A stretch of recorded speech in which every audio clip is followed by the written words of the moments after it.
দেখো বন্ধুরা, প্রবাসীর জীবন কত কষ্টের। দেখো ওরা কীরকম ঝুলে ঝুলে কাজ করছে।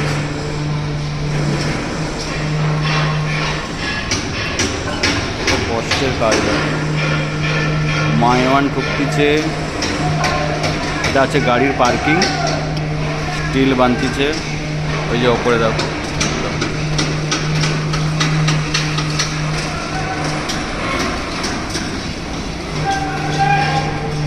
এটা হচ্ছে প্রবাসীর জীবন।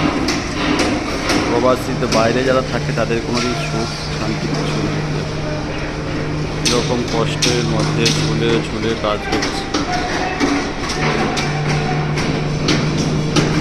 আপনারা লাইক কমেন্ট শেয়ার করুন এদের জন্য, যাতে এরা ভালো থাকে।